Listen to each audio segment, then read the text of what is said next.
ಈ ಕ್ಷೇತ್ರದ ಶಾಸಕರು ಬಂದು ಅರಣ್ಯ ಇಲಾಖೆಯವರಿಗೆ ಸ್ಪಷ್ಟವಾದ ಸೂಚನೆಗಳು ಕೊಟ್ಟಿದ್ದರು. ಆನೆಗೆ ಸಂಬಂಧಪಟ್ಟ ಹಾಗೆ, ಕಾಡು ಪ್ರಾಣಿಗಳಿಗೆ ಸಂಬಂಧಪಟ್ಟ ಹಾಗೆ ನೀವು ಯಾವ ಕ್ರಮ ಕೈಗೊಳ್ತೀರಿ ಅಂತ. ಈ ಕ್ಷೇತ್ರದ ಶಾಸಕರ ಮಾತನ್ನು ಕೂಡ ಗಣನೆಗೆ ತೆಗೆದುಕೊಳ್ಳದೆ ಸಂಪಾಜನೆ ರೇಂಜ್ ಮೇಲಿರುವಂಥ ಅಧಿಕಾರಿಗಳು ಉಡಾಪೆ ಮಾಡಿದ ಹಿನ್ನೆಲೆ ಒಳಗೆ ಇವತ್ತು ಸಾವಾಗಿದೆ. ಆ ಸಾವಿನ ನೇರ ಹೊಣೆಯನ್ನು ಈ ಇಲಾಖೆಯ ಮೇಲಧಿಕಾರಿಗಳು ಯಾರಿದ್ದಾರೆ ಅವರು ಅದಕ್ಕೆ ಜವಾಬ್ದಾರಿ ಅಂತ ಹೇಳುವುದಕ್ಕೆ ನನಗೆ ವ್ಯಸನ ಆಗ್ತದೆ. ಬಂಧುಗಳೇ, ಇವತ್ತು ಮಹಿಳೆಯರು ಬಂದಿದ್ದಾರೆ, ಪುರುಷರು ಬಂದಿದ್ದಾರೆ, ನಡಿಲಿಕ್ಕೆ ಆಗದವರು ಬಂದಿದ್ದಾರೆ. ಇದರ ಉದ್ದೇಶ ಏನು? ಉದ್ದೇಶ ಏನು ಅಂತ ಹೇಳಿದ್ರೆ, ಸಾವು ಇವತ್ತು ಆ ಮನೆಯಲ್ಲಾಗಿದೆ, ನಾಳೆ ಇನ್ನೊಂದು ಮನೆಯಲ್ಲಾಗುವುದು, ಯಾವ ಹೊತ್ತಿಗೂ ಕೂಡ ಸಾವಾಗುವುದು. ಕಾಡು ಪ್ರಾಣಿಗಳಿಗೆ ಇವತ್ತು ಆಹಾರ ಬೇಕಾಗಿದೆ. ಆಹಾರದ ಹಿನ್ನೆಲೆಯಲ್ಲಿ ಸ್ವಾತಂತ್ರ್ಯ ಬಂದ ಇವತ್ತಿನಿಂದ ಅರಣ್ಯ ಇಲಾಖೆಯವರು ಈ ಕಾಡಿನಲ್ಲಿ ಎಷ್ಟು ಆಹಾರವನ್ನು ಉತ್ಪತ್ತಿ ಮಾಡುವಂತ ಮರಗಳನ್ನು ನೆಟ್ಟಿದ್ದಾರೆ, ಅಥವಾ ಇಲ್ಲಿರುವ ಅರಣ್ಯ ಅಧಿಕಾರಿಗಳೇ ನೀವು ಎಷ್ಟು ವೈಯಕ್ತಿಕವಾಗಿ ಆಹಾರ ಬೆಳೆಸುವಂತ, ಆಹಾರವನ್ನು ಉತ್ಪತ್ತಿ ಮಾಡುವಂತ ಮರ ಗಿಡಗಳನ್ನು ನೆಟ್ಟಿದ್ದೀರಿ. ಬಹುಶಃ ನಿಮ್ಮ ಆತ್ಮಕ್ಕೆ ನೀವು ಅವಲೋಕನ ಮಾಡಿದಾಗ ಖಂಡಿತ ಇಲ್ಲ. ಬಹುಶಃ ಯಾವ್ಯಾವುದರ ಹಿನ್ನೆಲೆಯೊಳಗೆ ಅರಣ್ಯ ಇಲಾಖೆ ನೀವು ಸೇವೆ ಮಾಡಬೇಕು ಅಂತ ಬಂದಿದ್ದೀರಿ, ಆದರೆ ಆ ಜವಾಬ್ದಾರಿಯೊಳಗೆ ನೀವು ಉದಾಸೀನ ಮಾಡಿದ ಹಿನ್ನೆಲೆಯೊಳಗೆ ಇವತ್ತು ರೈತರಿಗೆ ತೊಂದರೆ ಆಗ್ತದೆ. ಗ್ರಾಮ ಸಭೆಯಲ್ಲಿ ಬಂದಾಗ ನೀವು ಉಡಾಪೆ ಉತ್ತರ ಕೊಡ್ತೀರಿ. ಗ್ರಾಮ ಸಭೆಯನ್ನು ಏನು, ಅದರ ವ್ಯಾಪ್ತಿ ಏನು, ಅದರ ಆಳ ಏನು, ಅದರ ವ್ಯಾಖ್ಯೆ ಏನು ಅಂತ ನಿಮಗೆ ಗೊತ್ತಿಲ್ಲ. ಗ್ರಾಮ ಸಭೆ ಅಂತ ಹೇಳಿದರೆ ಏನೋ ಒಂದು ತರದ ಗಲಾಟೆ ನಡೀತದೆ, ಏನೋ ರೈತರ ಒಂದು ಹೇಳ್ತಾರೆ, ಅದನ್ನು ಅಲ್ಲಿಗೆ ಮುಗಿಸ್ತಾರೆ. ಗ್ರಾಮ ಸಭೆಯಲ್ಲಿ ನಿಮಗೆ ಸ್ಪಷ್ಟ ಸೂಚನೆ ಕೊಟ್ಟಿದ್ದಾರೆ.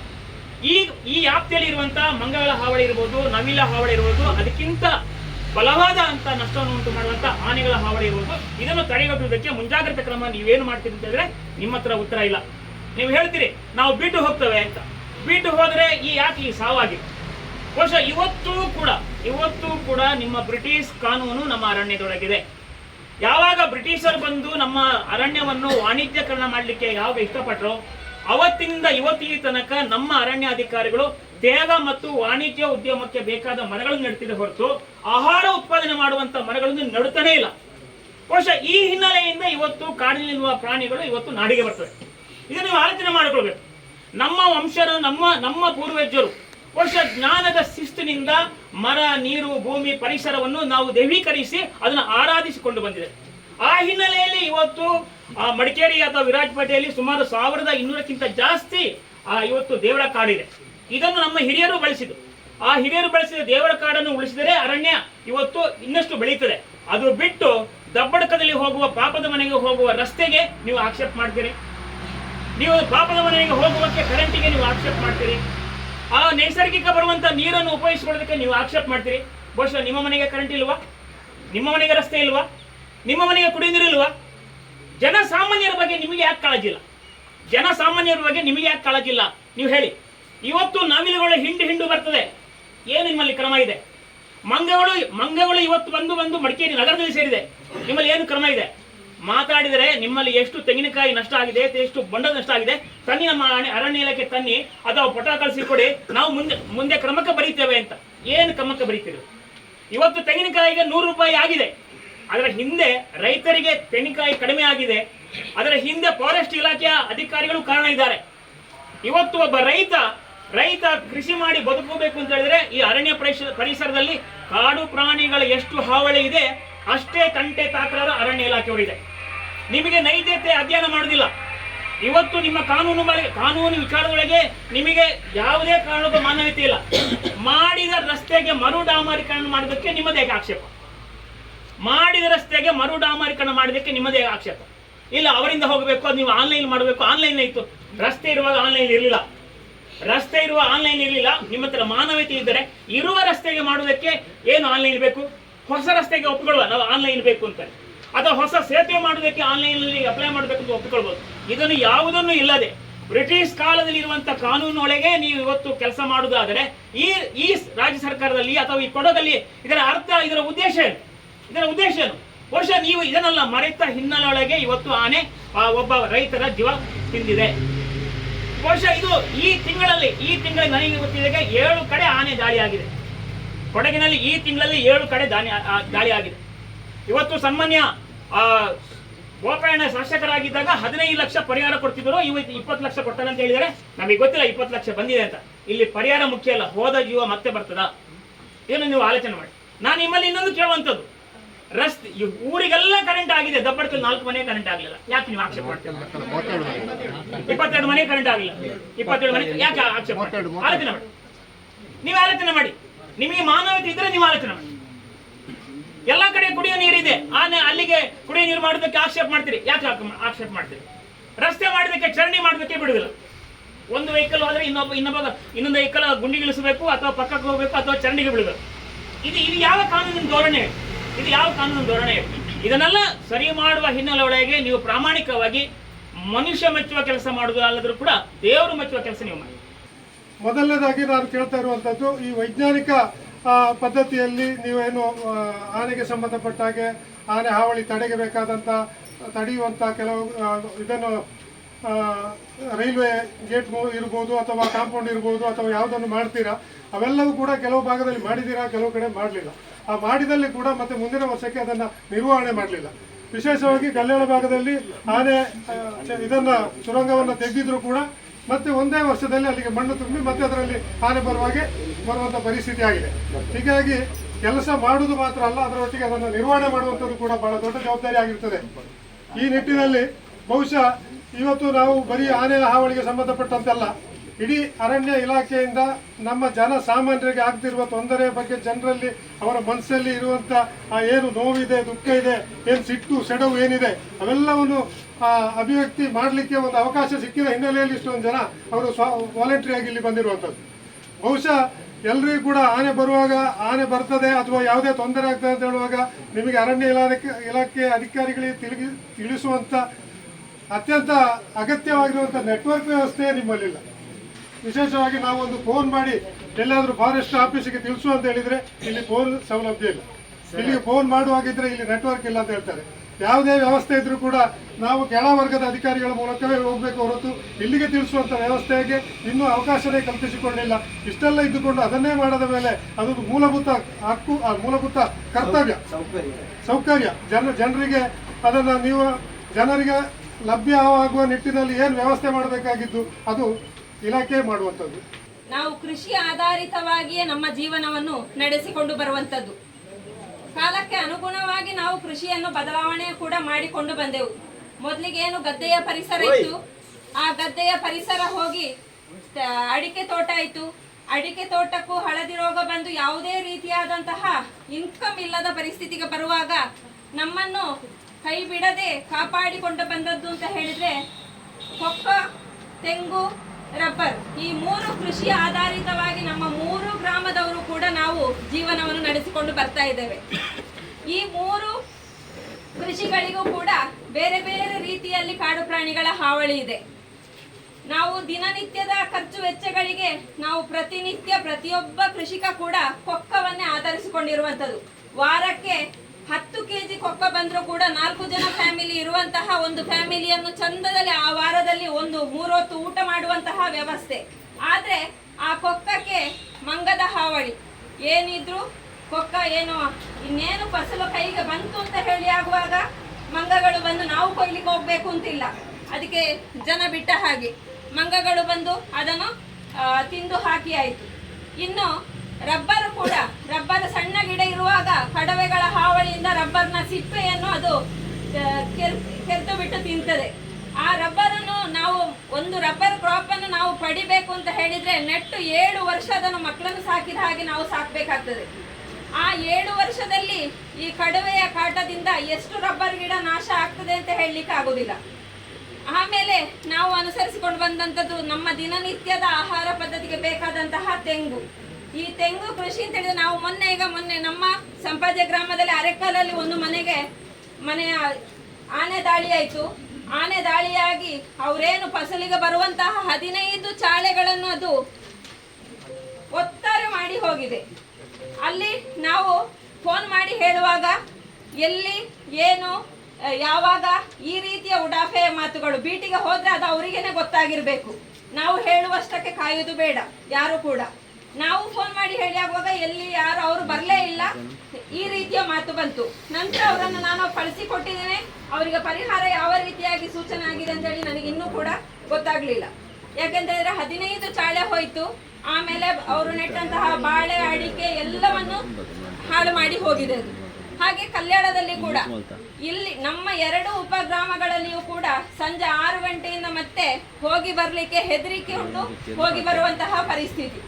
ಯಾವಾಗ ನಾವು ರಾತ್ರಿಯಲ್ಲಿ ಹುಷಾರಿಲ್ಲದಿದ್ರೆ ಹೋಗ್ಬೇಕು ಅಂತ ಹೇಳಿದ್ರು ಕೂಡ ಆನೆಗಳು ಇದ್ರೆ ನಾವು ಹೇಗೆ ಹೋಗುದು, ಯಾವ ರೀತಿಯಾಗಿ ಕರ್ಕೊಂಡು ಹೋಗುದು, ಜೀವವನ್ನು ಅಲ್ಲೇ ಬಿಡ್ಬೇಕಷ್ಟೇ ಅವರದ್ದು.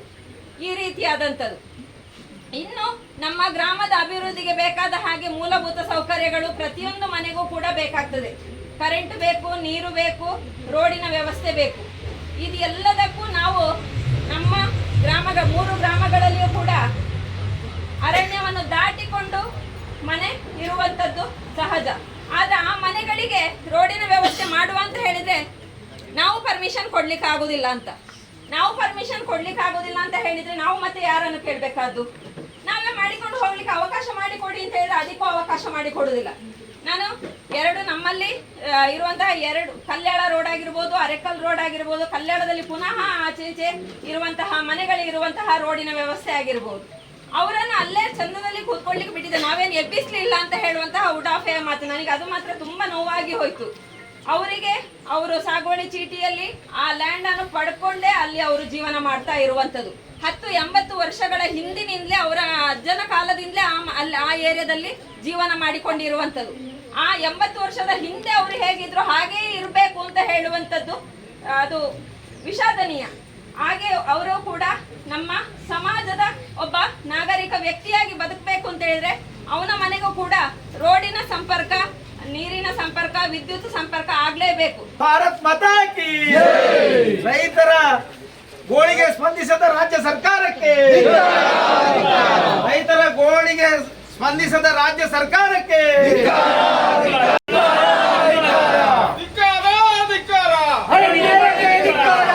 ರಾಜ್ಯ ಸರ್ಕಾರಕ್ಕೆ, ರಾಜ್ಯ ಸರ್ಕಾರಕ್ಕೆ. ಇವತ್ತು ಸಂಪಾಜೆ ಹೋಬಳಿ ಅಂದರೆ ಒಟ್ಟು 3 ಗ್ರಾಮ ಪಂಚಾಯತಿ, ಸಂಪಾಜೆ, ಚೆಂಬು ಹಾಗೆ ಪೆರಾಜೆ, ಈ ಭಾಗದಲ್ಲಿ ಹಲವಾರು ತಿಂಗಳಿಂದ ಆನೆಗಳ ಒಂದು ಹಾವಳಿ, ಕಾಡು ಪ್ರಾಣಿಗಳ ಹಾವಳಿ, ಅದರ ಜೊತೆಗೆ ಸ್ವಲ್ಪ ಅರಣ್ಯ ಇಲಾಖೆಯವರದ್ದು ಮೂಲಭೂತ ಸೌಕರ್ಯ, ಅದು ರಸ್ತೆ, ಕುಡಿಯೋ ನೀರು, ಈ ಥರದ್ದು ಕರೆಂಟ್ ವಿಶೇಷವಾಗಿ ಕೊಡಲಿಕ್ಕೆ ಭಾಳಷ್ಟು ತೊಂದರೆಗಳಿದೆ ಅಂತ ಅವರೇ ಎಲ್ಲರೂ ಸೇರಿಕೊಂಡು ಒಂದು ನಾಗರಿಕ ಹಿತರಕ್ಷಣಾ ಸಮಿತಿ ಅಂತ ರೈತರದ್ದು ಮಾಡಿಕೊಂಡು ಇದಕ್ಕೆ ನೇರವಾಗಿ ಅರಣ್ಯ ಇಲಾಖೆಯ ಪ್ರತಿಭಟನೆ ಮಾಡಿ ಅವರ ಗಮನ ಸೆಳಿಬೇಕು ಅಂತ ಹೇಳುವಂಥದ್ದು ಇತ್ತು. ಹಾಗೆ ಈ ದಿವಸ ನಾವೆಲ್ಲ ಬಂದು ಅರಣ್ಯ ಯಾರು DCF ಇದ್ದಾರೆ ಅವ್ರನ್ನ ಕರೆಸಿ ಎಲ್ಲ ಸಮಸ್ಯೆಗಳನ್ನು ಹೇಳಿದ್ದೆವು. ಕೆಲವು ಸಮಸ್ಯೆಗಳು ಸ್ಥಳೀಯವಾಗಿಯೇ ಇತ್ಯರ್ಥ ಮಾಡುವಂಥದ್ದು ಅದಕ್ಕೆ ಒಪ್ಕೊಂಡಿದ್ದಾರೆ. ಕರೆಂಟು, ನೀರು, ರಸ್ತೆಗಳು ಇದರದ್ದು. ಹಾಗೆಯೇ ನಾನು ರಾಜ್ಯ ಸರ್ಕಾರದ ಮೇಲೆ ಕೆಲವು ನೇರ ಆಪಾದನೆಯನ್ನು ಮಾಡ್ತೇನೆ. ಇವತ್ತು ಆನೆ ಮಾನವ ಸಂಘರ್ಷ ಇವತ್ತು ನೆನ್ನೆದು ಅಲ್ಲ, ಭಾಳ ದಿವಸದಿಂದ ಇದೆ. ಅದಕ್ಕೋಸ್ಕರ ನಮ್ಮ ಕೊನೆಯ ಬಡ್ಜೆಟ್ 2023-24ರ ಬಡ್ಜೆಟಲ್ಲಿ ಈ ಆನೆ ರೈಲ್ವೆ ಬ್ಯಾರಿಕೇಡ್ ಹಾಕುವಂಥದ್ದು ಇತ್ತು. ಅದಕ್ಕೆ 155 ಕೋಟಿ ಬಡ್ಜೆಟಲ್ಲಿತ್ತು. ಆದರೆ ನಮ್ಮ ಸರ್ಕಾರ ಬರಲಿಲ್ಲ, ಅವ್ರ ಸರ್ಕಾರ ಬಂತು. ಅಲ್ಲಿಂದ ಅವರ ಹೊಸ ಬಡ್ಜೆಟಲ್ಲೂ ಕೂಡ 120 ಕೋಟಿ ರೂಪಾಯಿ ಕೊಟ್ಟಿದ್ದರು. 23-24ರ ಬಡ್ಜೆಟ್ 2 ವರ್ಷ ದಾಟಿ ಹೋಯ್ತು. 1 ರೂಪಾಯಿ ಆ ಬಡ್ಜೆಟಲ್ಲಿ ಬಿಡುಗಡೆ ಮಾಡಲಿಲ್ಲ. ಇಲಾಖೆಗೆ 1 ಅಡಿ ರೈಲ್ವೆ ಟ್ರ್ಯಾಕ್ ಹಾಕಿಲ್ಲ, ಘೋಷಣೆಗೆ ಸೀಮಿತ ಬಡ್ಜೆಟಲ್ಲಿ. ಆಮೇಲೆ 24-25ರ ಬಡ್ಜೆಟಲ್ಲಿ ಅದು ಎಲ್ಲಿ ಹೋಯ್ತು ಅಂತಲೇ ಗೊತ್ತಿಲ್ಲ. ಪುನಃ ಈ ವರ್ಷ 25-26 ಇದಕ್ಕೆ ಹಣವನ್ನೇ ಮೀಸಲಿಟ್ಟಿಲ್ಲ. ಘೋಷಣೆಗಳು ಭಾಳ ಜೋರಾಗಿ ಇದೆ.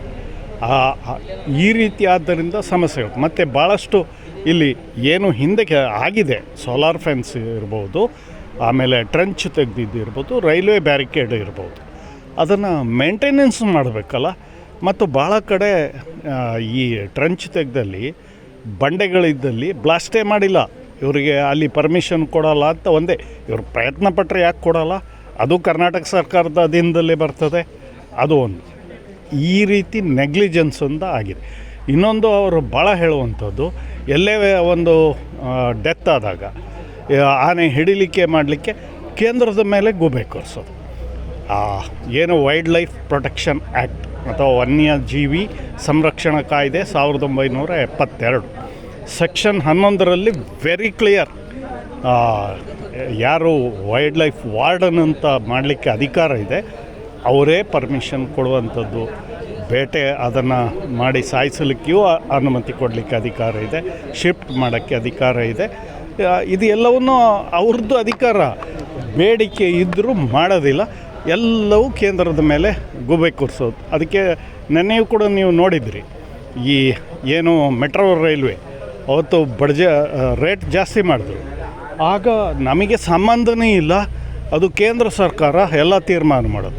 ಆದರೆ ನೆನ್ನೆ ಉದ್ಘಾಟನೆಗೆ ಪ್ರಧಾನಿಗಳು ಬಂದಾಗ ನಮ್ಮದೇ ಶೇರ್ ಜಾಸ್ತಿ, ಎಲ್ಲ ನಮ್ಮದೇ, ರೇಟ್ಗೆ ಕೇಂದ್ರ ಸರ್ಕಾರ ಜಾಸ್ತಿ ಮಾಡಿದಾಗ ಇಲ್ಲಿ ಇದಕ್ಕೆಲ್ಲ ಇವ್ರದ್ದೇ ಕ್ರೆಡಿಟ್. ಈ ರೀತಿ ಅವರ ದ್ವಂದ್ವ ನಿಲುವಿಂದ ಈ ಸಮಸ್ಯೆಗಳು ಆಗ್ತಾಯಿದೆ. ಇನ್ನಾದರೂ ಆ ಅರಣ್ಯ ಮಂತ್ರಿ ಅವರಿಗೆ ಅರಣ್ಯ ಅಂದರೆ ಏನು ಗೊತ್ತಿಲ್ಲ, ಇನ್ನೊಂದು ಅಂದರೆ ಏನು ಗೊತ್ತಿಲ್ಲ, ಆನೆ ಸಾಕಲಿಕ್ಕೆ ಕಾರಿಡಾರ್ ಮಾಡ್ತಾರೆ. ಏನು ಇನ್ನೊಂದು ಭಾಳ ಅವರ ವಿಚಿತ್ರದ್ದು, ಫಾರೆಸ್ಟ್ ಒಳಗೆ ಪ್ರಾಣಿಗಳು ಹೋಗಿ ಮೇಯಬಾರ್ದು ಅವ್ರ ಮೇಲೆ.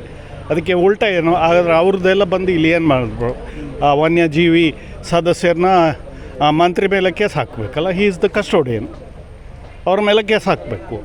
ಟ್ರೆಸ್ಪಾಸ್. ಈಗ ನಮ್ಮ ಒಬ್ಬ ನಾಯಿ ಓನರ್ ಇರ್ತಾರೆ, ಯಾರಿಗಾರು ಕಚ್ಚಿದ್ರೆ ಆ ಓನರಿಗೆ 10,000 ರೂಪಾಯಿ, ಇವ್ರಿಗೆ ಎಷ್ಟು ಹಾಕಬೇಕು? ಈ ಪರಿಹಾರ ಎಲ್ಲ ಅವ್ರ ತಲೆಗೆ ಹಾಕಬೇಕು ಅಂತ ನನ್ನ ಕೂಡ ಹೋಗ್ಲಿಕ್ಕಿಲ್ಲ ಅರಣ್ಯ ಪ್ರದೇಶಗಳಿಗೆ ಅಂತ ರಾಸುಗಳು ಜನ ಅದನ್ನೇ ಹೇಳಿದ್ದು, ದನ ಕುರಿ. ಬಟ್ ಆ ಪರಿಸ್ಥಿತಿ ಈಗ ಕೊಡಗಿನ ಸುತ್ತಮುತ್ತ ಇರ್ತಕ್ಕಂಥ ಅರಣ್ಯ ಪ್ರದೇಶನೇ ಎಲ್ಲಿ ಅದೇ ಎಲ್ಲಿ ಮೇಯಿಸೋದು ಅಂತ. ಇಲ್ಲಿ ಮಾತ್ರ ಅಲ್ಲ, ಇವನ್ ಚಾಮರಾಜನಗರ, ನೀವು ಎಲ್ಲೇ ತಗೊಳ್ಳಿ, ಮೈಸೂರು ಜಿಲ್ಲೆ ಎಲ್ಲಿಯಾದರೂ ಕಾಡೊಳಗೆ ಇಷ್ಟು ವರ್ಷ ದನ ಮೇಯ್ತಾ ಇತ್ತು, ಏನು ತೊಂದರೆ ಇತ್ತು? ಅಲ್ಲಿ ಯಾರೋ ಒಬ್ಬ ಸಿಟ್ಟು ಬಂದು ಏನೋ ಮಾಡ್ದ ಅಂದರೆ ಅದಕ್ಕೆ ಇವರ ನೆಗ್ಲಿಜೆನ್ಸ್, ಸರಿಯಾದ ಬೀಟ್ ಮಾಡಿದ್ರು. ಇಲ್ಲೊಬ್ಬ ಕಳ್ಳ DFI ದಾಲ್ ಹೋಗಿ ಸೇರ್ಕೊಂಡಿದ್ದಾನೆ, ಅವರು ಸರಿಯಾಗಿ ಬೀಟ್ ಮಾಡಿ ವ್ಯವಸ್ಥೆ ಮಾಡಿದ್ರೆ ಇದೆಲ್ಲ ಆಗುತ್ತೆ. ಇವರ ಫೇಲಿಯರಿಗೆ ಒಂದು ಕಾನೂನು ಮಾಡಿಬಿಡ್ದು, ಜನಕ್ಕೆ ತೊಂದರೆ ಮಾಡಲಿಕ್ಕೆ. ಇದಾಗಬಾರ್ದು. ರಾಜ್ಯ ಸರ್ಕಾರ ಇನ್ನಾದರೂ ಒಂದು ಸ್ವಲ್ಪ ಯಾರಾದರೂ ಮಲೆನಾಡು ಭಾಗದವರಿಗೆ ಅರಣ್ಯ ಮಂತ್ರಿ ಕೊಡಲಿ, ಈ ಬೀದರ್ ಅವರಿಗೆ ಕೊಟ್ಕೊಂಡು ಜನಕ್ಕೆ ತೊಂದರೆ ಕೊಡುವಂಥದ್ದು ಬೇಡ. ಮೆಟ್ರೋ ಇದರದ್ದು ಈಗ ನಿಮಗೆಲ್ಲ ಗೊತ್ತಿದ್ದ ಹಾಗೆ ಸುಮಾರು 1 ವರ್ಷ ಆಗಿಲ್ಲ, ಅದರದ್ದು ರೇಟ್ ಜಾಸ್ತಿ ಮಾಡಿದ್ರು ಟ್ರಾವೆಲಿಂಗ್. ಆ ರೇಟ್ ಜಾಸ್ತಿ ಮಾಡಿದಾಗ ಎಲ್ಲರದ್ದು ಪ್ರತಿಭಟನೆ ಎಲ್ಲ ಶುರುವಾಯಿತು. ಆಗ ನೇರವಾಗಿ ಇಬ್ಬರು ಮುಖ್ಯಮಂತ್ರಿಗಳು ಹಾಗೆ ಉಪಮುಖ್ಯಮಂತ್ರಿ ಇಬ್ಬರು ಹೇಳಿದ್ರು, ಆ ರೇಟು ಇನ್ನೊಂದು ಮೆಟ್ರೋ ನಮಗೆ ಸಂಬಂಧ ಇಲ್ಲ, ಕೇಂದ್ರ ಸರ್ಕಾರದ್ದು ಎಲ್ಲ ಹೇಳಿದ್ರು. ಎಲ್ಲ ನಿನ್ನೆ ಹಳದಿ ಮೆಟ್ರೋ ಇದು ಉದ್ಘಾಟನೆಗೆ ಪ್ರಧಾನಮಂತ್ರಿಗಳು ಬಂದಿದ್ದರು. ಬಂದಾಗ ಇವರು ಟೀಕೆಗಳು ಹೇಗಿತ್ತು, ಇದರಲ್ಲಿ ಕೇಂದ್ರ ಸರ್ಕಾರದ್ದು ಏನಿಲ್ಲ, 11% ಇನ್ನೊಂದು ಪರ್ಸೆಂಟ್ ಎಲ್ಲ ಹೇಳಿದ್ರು. ಯೋಜನೆ ಕೇಂದ್ರ ಸರ್ಕಾರದ್ದು ಎಲ್ಲರಿಗೂ ಗೊತ್ತಿದೆ. ರಾಜ್ಯ ಸರ್ಕಾರನೇ ನಾವು ಪ್ರಧಾನಮಂತ್ರಿಗಳನ್ನ ಕರಿಬೇಕು ಅಂತ ಕರೆದು ಅಂತ ಎಲ್ಲ ಮಾತಾಡಿದ್ರು. ರೇಟ್ ಜಾಸ್ತಿ ಮಾಡಿದಾಗ ಇವರಿಗೆ ಸಂಬಂಧ ಇಲ್ಲ. ಇಲ್ಲಿ ಉದ್ಘಾಟನೆ ಇನ್ನೊಂದು ಹೊಸ ಯೋಜನೆ ಮಾಡಬೇಕಾದ್ರೆ ಇವರು ಈ ದ್ವಂದ್ವ ನೀತಿ ಜನರನ್ನು ತಪ್ಪುದಾರಿಗೆ ಎಳಿತಾರೆ. ಕೇಂದ್ರ ರೇಟು ಇದು ಮೇಂಟೆನೆನ್ಸು ರಾಜ್ಯ ಸರ್ಕಾರದ ಪಾತ್ರ ದೊಡ್ಡದಿದೆ. ರೇಟ್ ಜಾಸ್ತಿ ಮಾಡಿದವರು ಇವರೇ ಜಾಸ್ತಿ ಮಾಡಿದವರು. ಅದನ್ನು ಕೇಂದ್ರ ಪ್ರತಿಯೊಂದಕ್ಕೂ ಇವತ್ತು ಆನೆ ಹಿಡೀಲಿಕ್ಕೆ ಸುಳ್ಳು ಇಲ್ಲೊಬ್ಬ ಇದ್ದಾನೆ, ಎಂಥ ವನ್ಯಜೀವಿ ಸದಸ್ಯ, ಅವರ ಜವಾಬ್ದಾರಿ ಏನಂತ ಗೊತ್ತಿಲ್ಲ ಅವರಿಗೆ. ಆ ಸಮಿತಿಯಲ್ಲಿ 20-25 ಜನ ಇದ್ದಾರೆ, ವರ್ಷಕ್ಕೆ 2 ಸಲ ಮೀಟಿಂಗು, ಸಂಬಂಧನೇ ಇಲ್ಲ. ಇಲ್ಲಿ ಬಂದ್ಬಿಟ್ಟು ರಾತ್ರಿ ಓಡಿ ಬರೋದು. ಕೇಂದ್ರ ಸರ್ಕಾರ ಪರ್ಮಿಷನ್ ಕೊಡ್ತಾ ಇಲ್ಲ, ನಾವೇನು ಮಾಡೋದು ಅಂತ ಬುರುಡೆ ಹೊಡೆಯೋದು, ಇದು ಆಗ್ತಾ ಇದೆ. ಈ ಗ್ರಾಮಸ್ಥರು ಸಿಡಿದೆದ್ದು ಇವತ್ತು ನಿಮ್ಮ ಕಚೇರಿ ಮುಂದೆ ಪ್ರತಿಭಟನೆ ಮಾಡಿದ್ದಾರೆ. ಏನು ಸರ್, ಯಾವಾಗ ಸೆರೆ ಹಿಡಿತೀರಾ, ಯಾವಾಗ ನಿಯಂತ್ರಣ? ನಿಮಗೆಲ್ಲರಿಗೂ ಗೊತ್ತಿದ್ದಂಗೆ ಸಂಪಾಜೆಯಲ್ಲಿ ಫಸ್ಟ್ ಟೈಮ್ ಈ ಥರ ಆಗಿದೆ.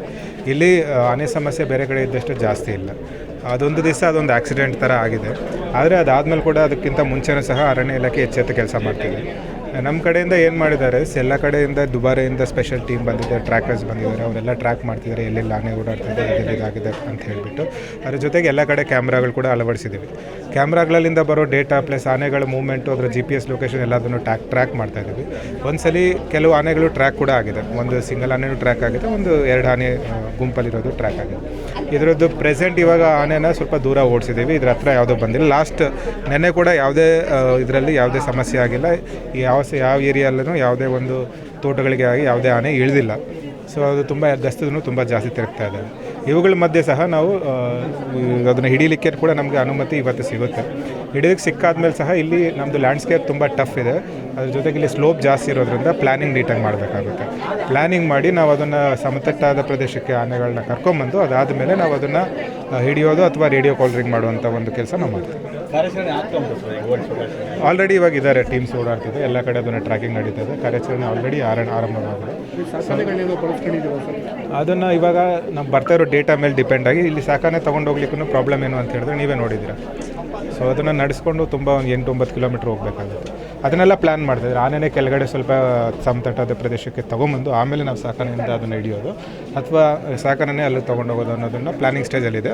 ಅದು ಪ್ಲ್ಯಾನ್ ಆಗಿ ಅದನ್ನು ಇದಾದಮೇಲೆ ತಮಗೆ ಡೀಟೇಲ್ಸ್ ಕೊಡ್ತೀವಿ. ಸಂಪಾಜೆ ಗ್ರಾಮಗಳಲ್ಲಿ ಕಳೆದ ಒಂದು 2 ವರ್ಷದಿಂದ ಪುಂಡಾನೆಗಳು, ಒಂಟಿ ಆನೆಗಳು ಸಂಚರಿಸ್ತಾ ಇದೆ. ಕಳೆದ ವರ್ಷ ಅದು ಇದು ಸಣ್ಣ ಪುಟ್ಟದಾಗಿ ಎಲ್ಲ ಕಂಪ್ಲೇಂಟ್ ಮಾಡಿದೆವು. ಈ ಸಲ ಸುಮಾರು 1 ತಿಂಗಳಿಂದ ಮೊದಲೇ ನಾವು ಇಲಾಖೆ ಗಮನಕ್ಕೆ ಇದನ್ನು ತಂದಿದ್ದೇವೆ.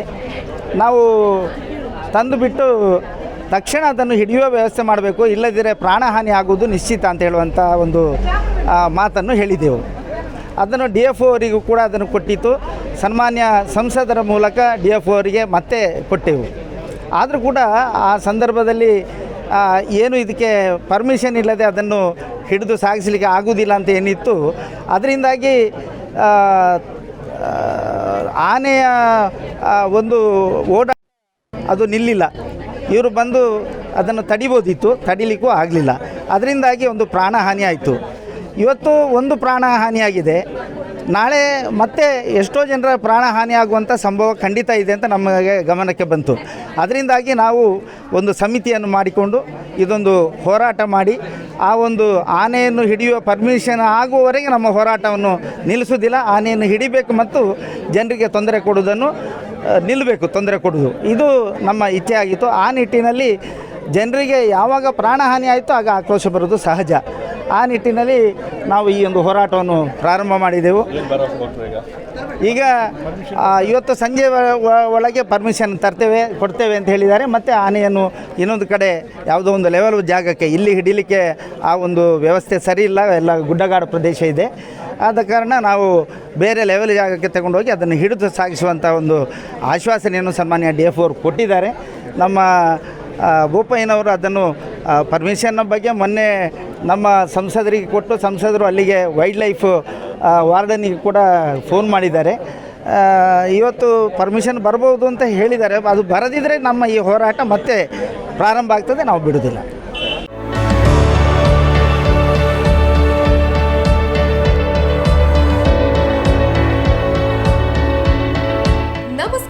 ರೈತ ಬಾಂಧವರೇ, ಬಿಸು ಕಳೆದಿತ್ತು, ಇನ್ನೇನು ಕೃಷಿ ಮಾಡೋದಕ್ಕೆ ಸೂಕ್ತ ಸಮಯ.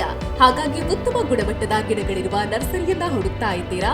ಹಾಗಾದ್ರೆ ನಮ್ಮ ಸುಳ್ಯದ ಮೊಗರ್ಪಡೆ ಮಸೀದಿ ಮುಂಭಾಗವಿರುವ ಕರ್ನಾಟಕ ಅಗ್ರಿ ಗಾರ್ಡನ್ ನರ್ಸರಿಗೆ ಭೇಟಿ ಕೊಡಿ. ಇಲ್ಲಿ 3 ಎಕರೆ ಜಮೀನಿನಲ್ಲಿ ತಯಾರಾಗ್ತಾ ಇದೆ ಉತ್ತಮ ತಳಿಯ ಹೈಬ್ರಿಡ್ ತೆಂಗಿನ ಗಿಡಗಳು, ಕೋಕೋ ಗಿಡಗಳು, ಅಡಿಕೆ ಗಿಡಗಳಾದ ಎಂಟರಮಂಗಲ, ಮೋಹಿತ್ ನಗರ, ಸೈಗಾನ್, ರತ್ನಗಿರಿ, ಸುಮಂಗಲ, ಸ್ವರ್ಣ ಮಂಗಳ, ಊರಿನ ಮಂಗಳ ಮತ್ತು ಜಾಯಿಕಾಯಿ ಗಿಡ, ವಿವಿಧ ರೀತಿಯ ಹಣ್ಣಿನ ಗಿಡಗಳು, ಕರಿಮೆಣಸಿನ ಕಸಿ ಗಿಡ, ಪಣಿಯೂರು 7 ಲಭ್ಯ ಹಾಗೂ ಶತಮಂಗಲ ಅಡಿಕೆ ಗಿಡಗಳು ಲಭ್ಯ. Karnataka agri garden nursery, Mogarpade, Halegate, Sullia. Booking ಆಗಿ ಇಂದೇ ಸಂಪರ್ಕಿಸಿ 9048865019 99461 23801.